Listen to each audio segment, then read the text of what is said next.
Tonight, crime gangs targeting teenage boys in a back-to-school threat. Guns, explosives, ammunition seized in a chilling gang haul.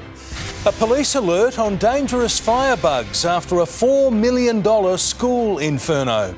Breaking news on notorious killer cop Rogerson. Details live. A plea for action on a bat plague spreading across Melbourne suburbs. And Princess Kate recovering from abdominal surgery with William by her side. Live from Melbourne, 7 News with Peter Mitchell starts now. Good evening. Teenage boys are being targeted by crime gangs as sextortion cases soar, with hundreds of cases every month. Federal police say more and more teens are being tricked into sending sexual images and then are blackmailed. And they warn the return to school poses a fresh threat. Children are the most vulnerable online and the biggest targets for sextortion, a sick trick to obtain their intimate images, then blackmail them for cash. The federal police have revealed it's surging. Threatening to share that image on social media unless their demands are met. Nigerian crime gangs are impersonating young girls, sometimes creating duplicate accounts of a victim's real friends. The federal police now receive 300 complaints of online blackmail against children every month. That's doubled in a year. This time of year is particularly dangerous as children make new friends at school and a fresh round of kids get access to devices. This is a heavily underreported crime because it does involve blackmail and coercion, and part of the methodology is to make our child victims feel trapped and like they can't come forward to police. Warning signs include friend requests from strangers, poor English skills, direct messaging with sudden sexualised conversations, or photos from randoms who ask for some in return. As soon as they hand over the money, then they trick them, then they threaten them even further if they don't hand over more and more money. Some victims are paying, even secretly handing over their parents' bank details. In some cases, tens of thousands of dollars. The biggest targets, boys 14 to 19. We have seen that sextortion is linked to suicide and self-harm. Federal police are urging people caught up in sextortion to stop sending intimate photos, not pay ransoms, take screenshots of the conversation, then block the other party and report the crime to police. It's not the end of the world. If you reach out and do something, there's help available. Paul Dowsley, 7 News. Police have uncovered a huge cache of guns, explosives and ammunition in a series of raids across Melbourne. Christy Mayer has the latest, and Christy, it's a frightening arsenal. It certainly is, Mitch. Some of it was even buried in a public park. Police have now made multiple arrests and laid more than 100 charges. This operation began back in November when two men armed with guns stormed the Vale Hotel in Mulgrave, fleeing with cash. It ended yesterday with raids across 7 suburbs in the southeast, with police arresting 6 men and 1 woman. Weapons seized included 22 firearms as well as 5 imitation firearms, ammunition, explosives, drugs, pepper spray, knuckle dusters and stolen property, including registration plates. 5 of the accused will front court today, the others in the coming weeks. Mitch. Christy Mayer at Police Headquarters, thank you. There's a warning tonight on 2 dangerous firebugs wanted over an arson attack on an exclusive school. The pair started an inferno that destroyed classrooms and left a $4 million damage bill. What worries police most is that they're still on the loose. Christian College was a scene of destruction on New Year's Day. Almost 3 weeks later, the people responsible are still on the run. It's devastating and all the rest of it, but with wind and so forth, could have easily been blown. Houses down the road there caught on fire, other people put at risk, so that's what we certainly want these people to be identified. Flames tore through the senior campus on Pigdon's Road after midnight, destroying 4 classrooms and 2 office spaces. The damage bill, $4 million. The damage has certainly had an impact. We've had staff who had officers in those classrooms and have, lost sentimental items. It does have an emotional impact. Security cameras captured two masked men armed with hammers smashing a table at the school in the moments before the blaze started. Police allege the men may be linked to another fire in a toilet block 2 days prior. They don't believe the culprits have any connection to the college. We've got no clues as to who it would be. There's certainly supporting the police in terms of trying to find out who did it, but we just believe it's a random two people. Detectives are probing if this attack is linked to a series of other smaller fires across Geelong in recent weeks. They're desperate to find those responsible, fearing they'll strike again. They've done it once, why wouldn't they do it again? Students will be moved to other classrooms when Term 1 begins later this month. The rebuild is expected to take at least a year. Ainsley Kosh, 7 News. Turkish Airlines has chosen Melbourne as its headquarters for an Australian expansion. Flights between here and Istanbul will initially take off 3 times a week via Singapore. Aviation experts say it will ultimately lead to lower airfares. The greater the number of seats and services into our great city, we see airfares dropping and a lot more competition coming into the market, which is great for consumers. Tickets went on sale just over an hour ago, with the first flight to take off on March the 14th. The Reserve Bank is being urged to lift interest rates again to tackle stubborn inflation. The push comes from the International Monetary Fund after a major review of our economy. It's also calling on the Albanese government to cut spending. Rate pain isn't over yet. The IMF has suggested more interest rate rises, inflation persistently high. If inflation remains stubbornly high, then certainly interest rates are going to remain stubbornly high as well. A new report has found rates are restrictive. The IMF suggesting the government target income support to vulnerable households. We're engaged in a war on inflation. At 4.35%, the cash rate has risen 425 basis points since May 2022. If inflation doesn't come down to 2 to 3%, it is unlikely we will see a cut. I do think it is going to take some time, just particularly because of housing. Inflation is falling much faster in the United States. Housing availability and affordable rent a key difference. It is getting worse. There's a lack of supply, which is causing obviously the price to increase. Highlights the importance of making sure your immigration policy is aligned with your housing policy. The IMF is confident Australia will avoid a recession, and as the Prime Minister promises more cost of living relief in the May budget, support for the government grows.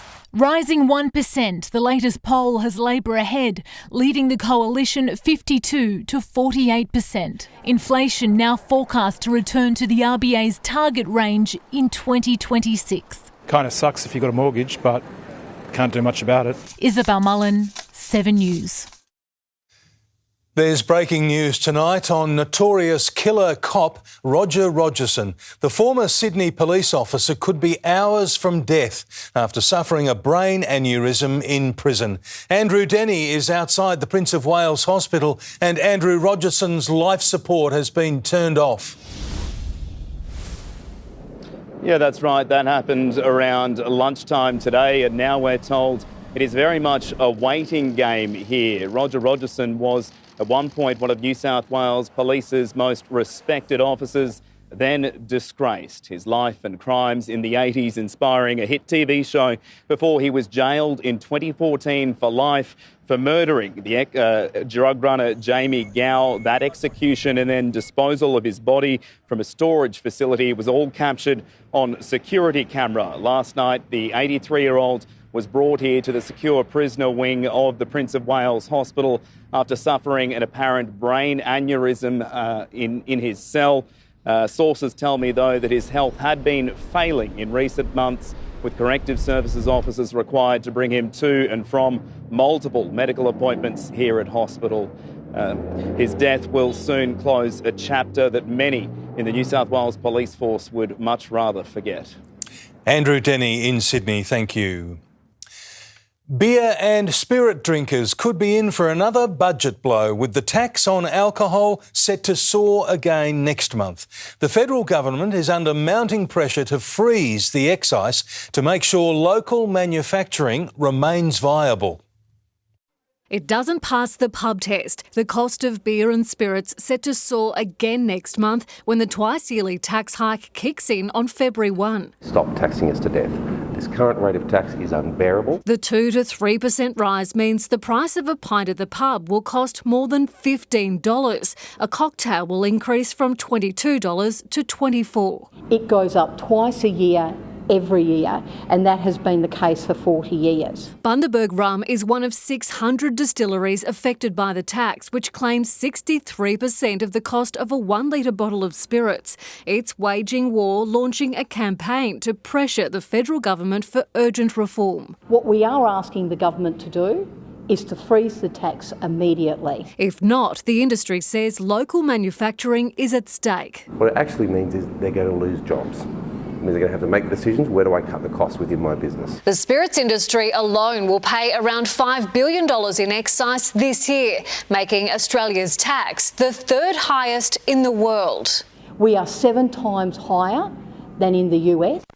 We are 40% higher than in New Zealand. A spokesperson for the Treasurer says while new ideas are welcome, they have to be weighed up against budgetary constraints.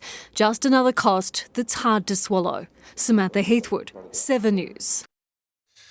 There are fears the conflict in the Middle East is about to escalate after Pakistan launched airstrikes inside Iran, killing at least 9 people. Pakistan says it was targeting separatist militants in retaliation for an attack by Iran earlier this week that killed 2 children. It comes as the Israeli Prime Minister told US negotiators he rejects any moves to establish a Palestinian state when Israel ends its war in Gaza.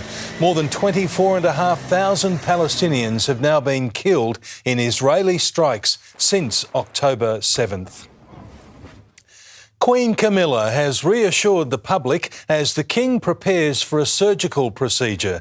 The Princess of Wales is recovering in hospital after her surgery with a visit from her husband. Driving himself home in an electric Audi, the heir to the throne departs London's largest private hospital after being by his wife's bedside.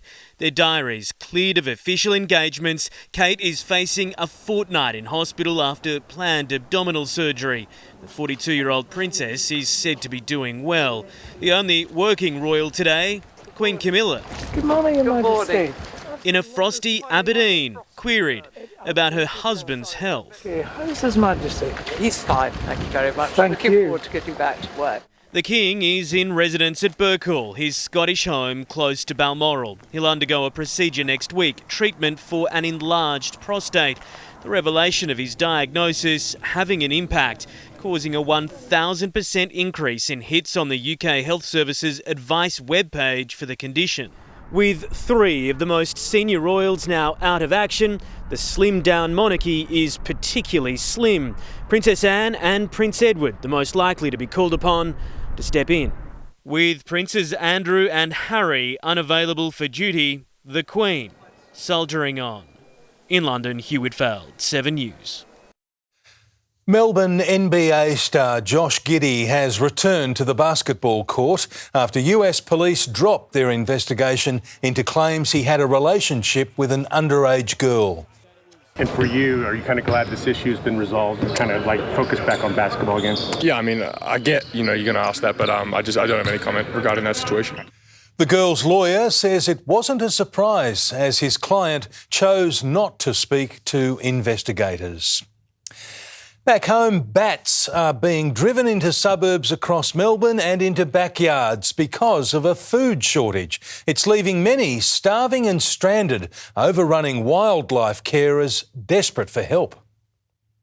The sight of them is enough to make small babies cry. Oh, I don't know. And adults Melbourne's bat colony isn't out to get you, they're just really hungry. This is, we believe, to be food-seeking behaviour, so they're getting desperate and they're going to places that they don't normally go. Bats are being found all over Melbourne because their food supply has been decimated by heavy rain. What that does is it actually washes the nectar and pollen out of the flowers, leaving essentially empty flowers for the bats. And that means really high numbers of lactating mother bats that are abandoning their pups because they're starving. And they're getting into trouble. Extraordinarily high numbers of adults caught in illegal fruit tree netting. Bats are being rescued, but there's one other problem. So the large fruit donor for Melbourne and Victoria's rescue bats has pulled out, leaving them with no food source at the same time as a rescue crisis. The state government has committed $10,000, but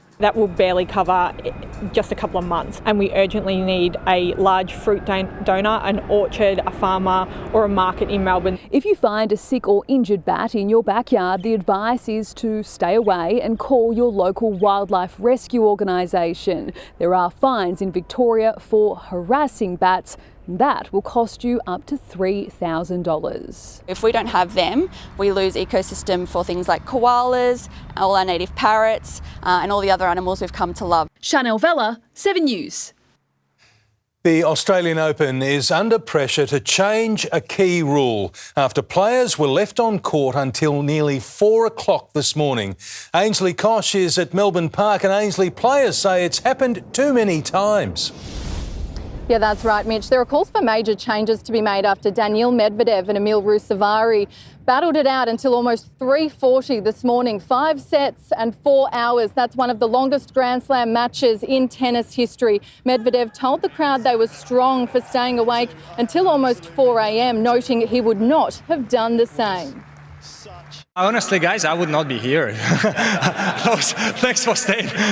If I would be a tennis fan and I would come, I would be at 1, I would be like, okay, let's go home. We're going to catch the end of the match on the TV. We're going to watch 30 minutes, then go to bed. Of the 4 latest finishing matches in Grand Slam history, all have been in Melbourne. There was hope the Sunday start to this year's tournament would help avoid this situation. Now players and commentators agree that matches should start no later than 11 p.m. Mitch? Ainsley Kosh at Melbourne Park, thank you. Australia's Test cricket victory has been soured by a nasty injury scare. Tim Watson, it was a painful finish for Usman Khawaja. It was, Mitch. The Aussies wrapped up victory before lunch on day 3 against the West Indies, but Usman Khawaja was left bloodied and sent for scans on a brutal blow to the jaw. We'll have the latest shortly. Also, the Magpie Spies spotted at Princes Park as Carlton takes their pre-season up a gear. And Luke Beveridge has lured a favourite son back to Whitney Oval. More on that breaking news shortly, Mitch. OK, thank you, Tim. We'll see you then. A prized Lego collection has been caught up in a major Melbourne drug bust worth millions of dollars. The details are next on 7 News. Also coming up, tourism fires up in the fallout over the Commonwealth Games fiasco. Powerball closing in on a record-breaking draw. Later, an AFL champion's family taking on insurance companies in a fight to save lives. And we're heading into a warmer Saturday then, a cooler Sunday. I'll have full details later in 7 News. Another tobacco store has come under attack by arsonists in Melbourne's west. Fire crews were called to the store at Point Cook just before 6 a.m. Crews arrived to find a jerry can out the front, as well as broken windows and a small fire. It's the latest in a spate of arson attacks. Police are investigating if it's linked to an organised crime turf war over the illegal tobacco trade. Police have pounced on a Lego collector accused of running a large-scale drug operation. It's a major breakthrough in the race to get a new, dangerous chemical off the streets. They came for a haul of deadly drugs and chemicals and found so much more. Hopefully it sends a message as well to people at home who may be trafficking. The accused trafficker forced to hand over his prized Lego collection, thousands of dollars worth allegedly purchased with the proceeds of crime, as they uncovered enough chemicals to produce $2 million worth of ice. Among them, $600,000 of 1,4-butanol, a product imported for cleaning and producing plastic. It mimics the effects of GHB GHB with potentially fatal consequences. We've seen GHB hit the streets a lot more regularly. There is no safe dose with GHB. It's a very small difference between survival and a fatal overdose when ingested. Heavily armed police swarmed properties at South Melbourne, Essendon North, Brunswick, as well as in Morwell on Thursday after a 4-month investigation. Also seizing illegal steroids, methamphetamine, a handgun, a baton and ammunition. The 45-year-old is facing 10 serious charges, including drug trafficking. If convicted, he could spend up to 25 years behind bars. The Morwell man faced Latrobe Magistrates Court today from custody. He'll appear again in April. Rochelle Brown, 7 News. 3 people have been killed after a power line fell onto their car in Oregon, electrocuting them. Incredibly, a baby was pulled alive and unhurt from the vehicle. Severe winter storms are sweeping through the US, with crash after crash occurring on one road in Portland.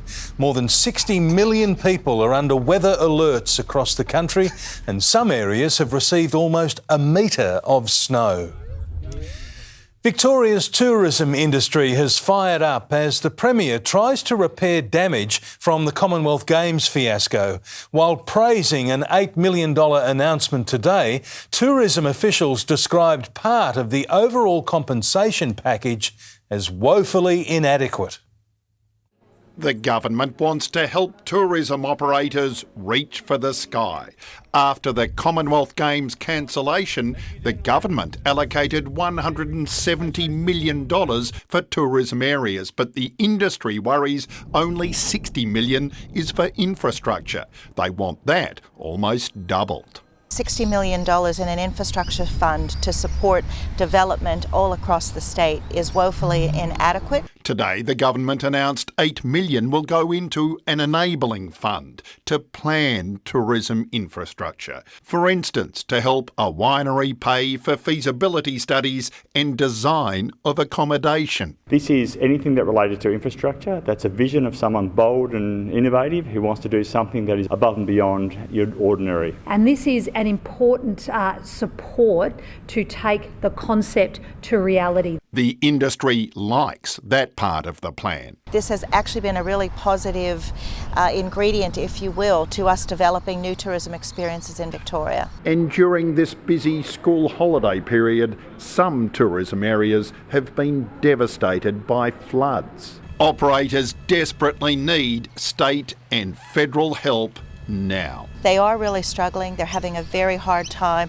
We know that we talk with our operators all the time, and the emotional toll that this is taking beyond the financial impacts is huge. Nick McCallum, 7 News.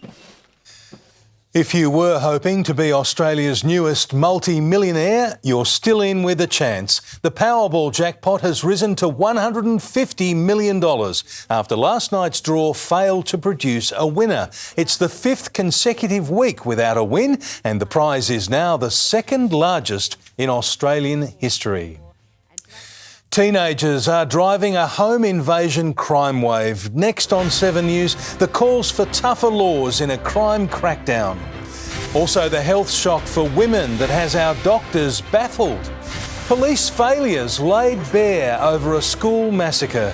And 2 metres tall and weighing 260 kilos, the world's biggest sports stars get set to tackle Melbourne.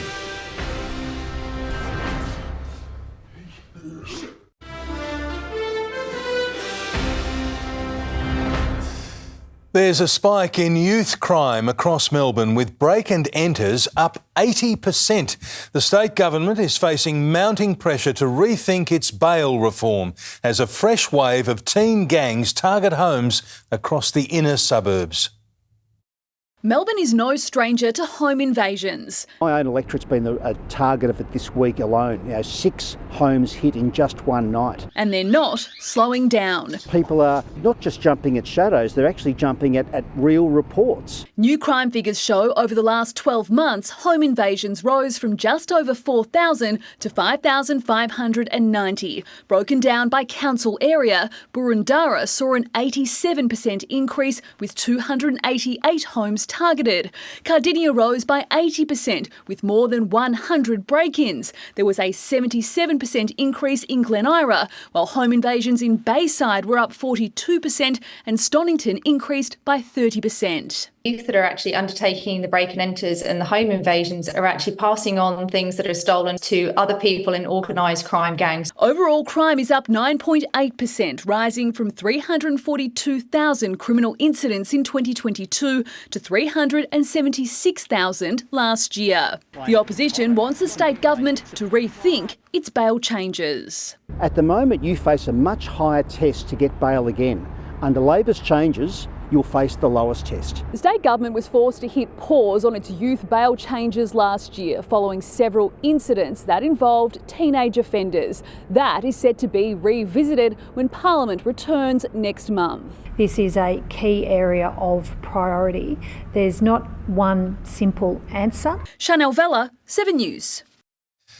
There has been an alarming increase in tongue cancer cases in younger Australians, and doctors have no idea why. Oral cancers are rising about 4% every year for women under 45, many of whom have never smoked or drank heavily. Even if you consider the whole population size, we still see remarkable increases in incidence of tongue cancer. But it is unexplained right now why it is appearing, particularly in the non-smoking, non-drinking younger people. Doctors and dentists are rolling out training to help detect the disease earlier. The police response to a Texas school shooting that left 19 children dead has been labelled a failure in every respect. Officers waited more than an hour to take down a teenage gunman roaming the campus, and authorities there say the victims deserved better. With guns drawn, dozens of officers surround this Texas classroom. Room 12, where's room 12? They can hear the killing spree underway just behind this door, yet for 77 minutes, they don't react. The law enforcement response at Robb Elementary School on May 24, 2022 was a failure. That's the major finding of a scathing 600-page federal review into the murder of 19 students and 2 teachers in Uvalde, a litany of police and first responder errors that undoubtedly cost lives. See a cop that you know was standing there while our babies were murdered and bleeding out. Failures in leadership, in tactics, in communications, in training, and in preparedness. Heaping further misery on this community, the report also found some of these children who escaped were later reported dead to their parents. I hope that the failures end today. The attack, one of America's deadliest and most scrutinised school massacres, has already led to changes in leadership, new personnel, new training and new equipment. But for families left broken by the actions of a teen with a high-powered rifle, there's only one change they want. Robb Elementary began the day an 18-year-old wasn't allowed to purchase an AR-15. In the United States, David Woywood, 7 News. Back home now, and some of the world's biggest athletes will tonight clash at Festival Hall. It's the first international sumo wrestling tournament here in almost 50 years, and the supersized stars promise to shake up Melbourne more than the Australian Open. A sumo tsunami hits town. Altogether, these 4 weigh almost a tonne. They're determined to make a big impact here. It's going to blow their mind. Egyptian-born American sumo champion Rami trains 4 hours a day, starting at 3 a.m. His obsession? Try to show I am the most strong warrior. Ichi won Japan's Emperor's Cup, sumo's Wimbledon. His ambition for this 2,000-year-old sport, all-consuming. That means consuming all he can, a heavy burden. We eat about 3 or 4 times the quantity that a normal person does, and that's how I could make a strong body like this. Don't be fooled by his fierce looks. I'm actually a really nice guy. But there is a serious message to all this. These 4 are taking an icon of Japanese culture to the world. This is a new experience for me to share that culture with the people of Australia. With their passion for their sport and food, they know they've come to the right place. They run now the Australian Open for tennis, but they're gonna like swim more. Nick McCallum, 7 News. A late Hawthorn champion is at the centre of a fight for our rights to take medical tests that could save lives. Next, why Paul Deer's family is taking on insurance companies. Also ahead, what was behind a dramatic police raid in South Melbourne. What makes us crave fat and sugar? And no dogs allowed as the NGV unveils a timely art installation.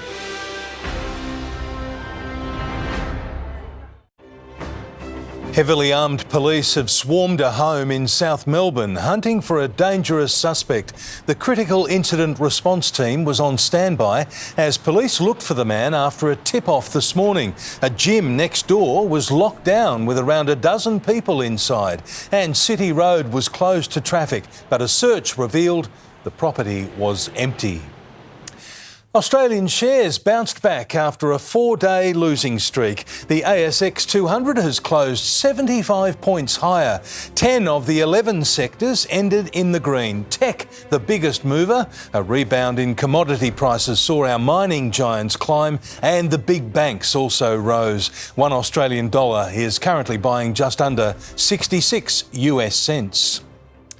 3 high-profile women have joined forces in a bid to outlaw genetic discrimination by insurance companies. They warn thousands of Australians are being forced to choose between vital health screenings and financial security.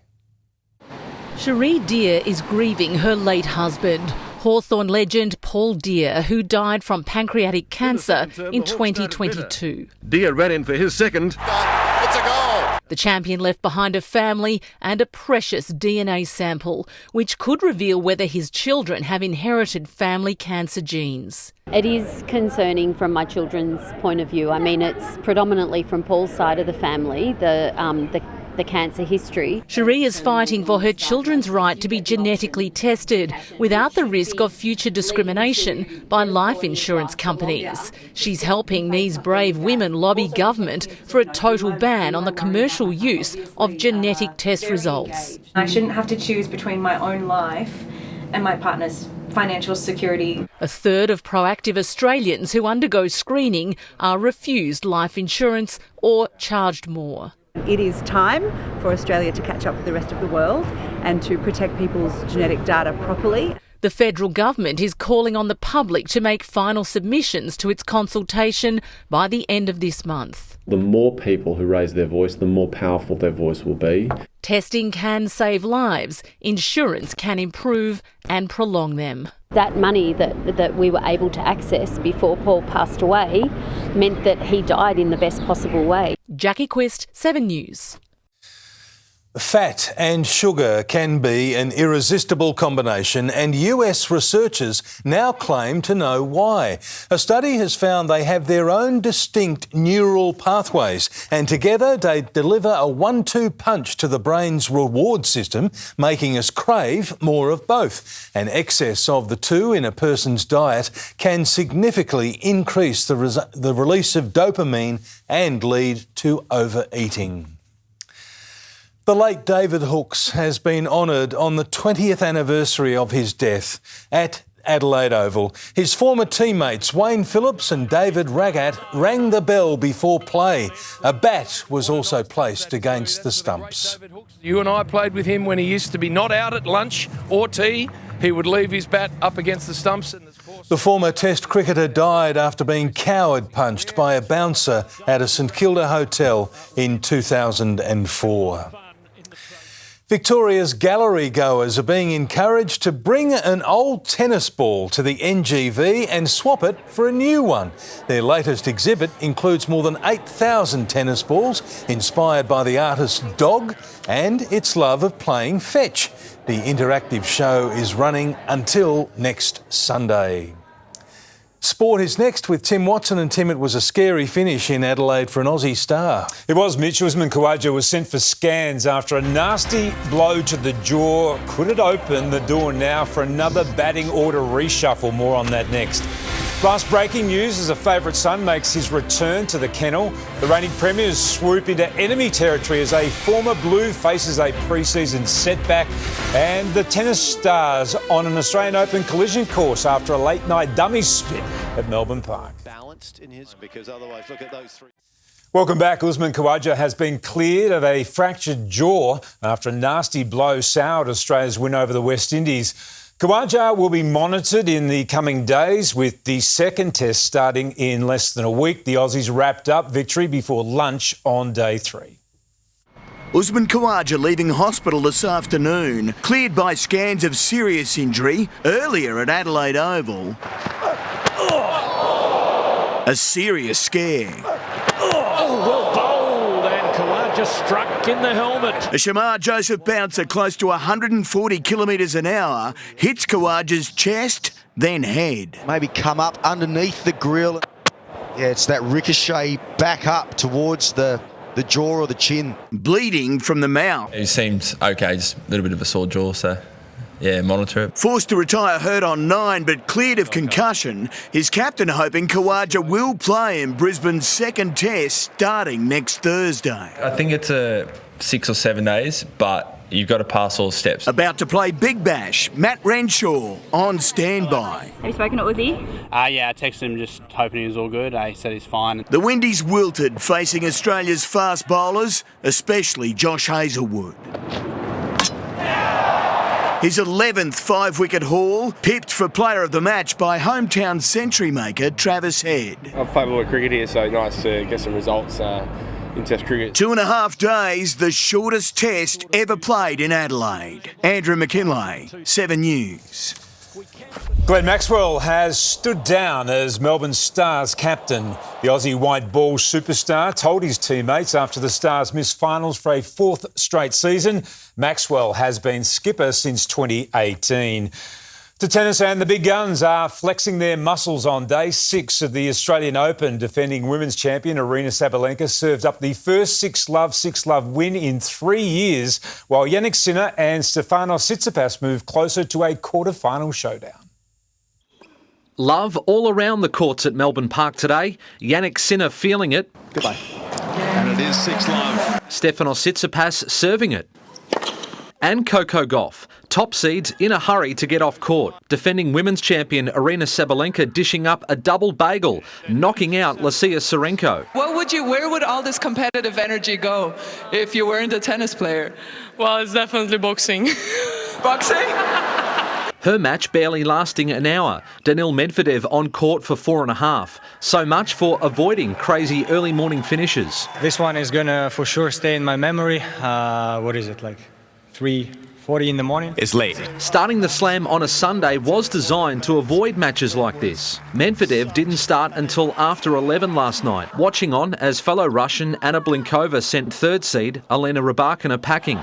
The pair playing out the longest ever women's tiebreak, 22 points to 20. On this court, with this crowd, I will never forget it. It's the best day of my life so far. Alex de Minaur and Storm Hunter are the last Aussies standing in the singles draw. Ayla Tomjanovic's injury comeback ended in 3 sets by Yelena Ostapenko. Thanasi Kokkinakis falling to the resurgent Grigor Dimitrov. I didn't serve as well as I wanted. That was a thing that I knew I needed to serve well to put him under pressure. Still alive though in the doubles, playing with Alexei Poprin. Brett Thomas, 7 News. Collingwood took full advantage of Carlton throwing open the doors to Princes Park this morning. Craig McRae's right-hand man was spotted in the stands as a Blues big man kept his options open. 3,000 Blues fans and one eagle-eyed Pie. Collingwood Premiership assistant Justin Lepich spying on the Pies' arch-rivals as his team trained across town. Zach Williams starring in match simulation, nearing full training post-ACL. Mark Pitnet on light duties as Tom de Koning rucked, but not ready to make it permanent. I don't want to pigeonhole myself into any position. I think I'm really open to playing both ruck and forward. Patrick Cripps completed most of the morning with his knee heavily strapped. Defender Mitch McGovern sat out the entire session, working closely with physios. Jacob Wiedering on crutches for a calf injury that threatens to derail his start to the season. He's continuing to help everyone, through vision and just mentoring and coaching kind of role. No Taran Thomas, as ex-Blue Zach Fisher injured his hamstring late in Kangaroos match practice. The Roos sweating on weekend scans for their new half-back. Ruckman Tristan Cherry left bloodied. Eye-catching number 4 pick Zane Dersma with 4 goals to book his round 1 berth, while Luke McDonald continues hamstring rehab. Bulldogs legend Brad Johnson has rejoined his old club as a goal-kicking consultant. Luke Beveridge's side among the worst for accuracy last season. And Josh Dacos returned to straight line running as he shakes off a persistent foot injury. Mitch Cleary, 7 News. There are a few nervous moments, but the Socceroos booked their spot in the knockout stage of the Asian Cup with a 1-0 win over Syria. The mission has been to win the tournament. We've got a tremendous amount of belief that we can go and do that, and we tick another box today. Captain Matt Ryan kept his second straight clean sheet, but only just after this fumble in the second half. Mitch, Spies out in February. They're getting serious already? Yeah, it's only January too. It's not February. Oh, sorry. It's January, you're quite right. They are. I've skipped the last couple of weeks. Yeah, you have indeed. And it is serious. It's a serious game. Thank you, Tim. Jane Bunn is next with the forecast. Jane, what's in store for the weekend? Well, Mitch, Saturday is certainly the pick. We're looking cool again by Sunday. I'll have the full details next.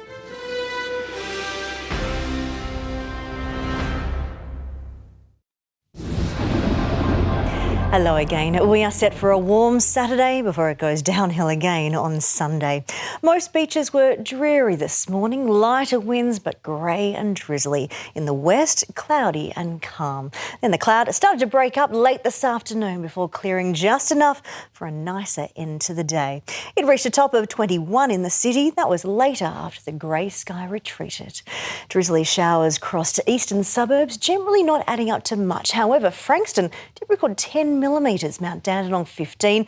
They were spots with fairly persistent activity. All of that cleared by mid-afternoon on a cool Friday. The cloud is mainly over central southern Victoria, so bullseye on Melbourne, as Gippsland is in the shadow from Tasmania and high pressure is breaking up in the southwest. Northern parts of the state had lots of sunshine and light winds, a mild and pleasant afternoon. The latest cut-off low that crossed Tasmania is moving away over the Tasman Sea. There is a lot of action up north with the monsoon all in through here, likely to continue over the next week. Closer to home, it is much quieter. We have high pressure moving in. That high will be in control until mid next week. It's either completely dry or, if you're near the coast, dry for much of the time and only light falls. So very different to our recent weather pattern. But it's not all hot. The south goes on a temperature roller coaster. The highs to our east tomorrow, letting temperatures jump up. It's looking warm to hot. Then a trough brings a weak cool change. May it cool to mild in the south on Sunday and Monday. But the heat certainly doesn't clear the north. That will be pushing right back through again on Tuesday, and it's looking extreme in the northwest. Around the nation tomorrow, there is the risk of storms in the morning for Brisbane. Warm and dry in Sydney. Warm to hot and generally sunny in Adelaide and Perth. To Victoria, mild in the southeast, hot in the northwest. It's looking warm in between. That's thanks to northeasterly winds. There is mid-level cloud though, so rather than bright sunshine, and generally dry, but you can't rule out a brief spit of rain from that, particularly in Gippsland. The wind shifts southwesterly in the southwest as a trough brings a cool change. Closer in, lots of sunshine in the morning, then the cloud does thicken for the afternoon, but it's not that low-grade cloud of today. It will feel much nicer, particularly in this warmer air. A few suburbs will be going near 30 degrees. The city is heading for 27, possibly 28. Lots of sunshine in the morning, a fair bit of cloud in the afternoon, but all dry and warm. To the 8-day outlook, a cool change does roll through overnight. So Sunday, about 21, there are light showers passing through. 20 for Monday, cloud clearing later. Heaty up in through here, and have a cool change coming through at this stage on Wednesday afternoon. 27, possibly 28 for a summery feeling Saturday. So we'll have a bit of afternoon cloud, but that's all we've got to deal with tomorrow, Mitch. So if you're mowing the lawn, tomorrow's the pick. Perfect day. OK. Enjoy. Thank you very much, Jane. Now here's what's on Sunrise in the morning. Hot, sticky and unbearable. We have the tips to battle humid and heat stress and the lowdown on intermittent fasting. It may be trimming our waistlines, but how is it impacting our brains? Plus the Weekend Sunrise exclusive. He's the mystic to the stars, from Will Smith to Matthew McConaughey. The Indian guru shares with us the secret to happiness from 7 a.m. And that's the way it is this Friday, the 19th of January. Thanks for your company. For now, from the 7 News team, good night.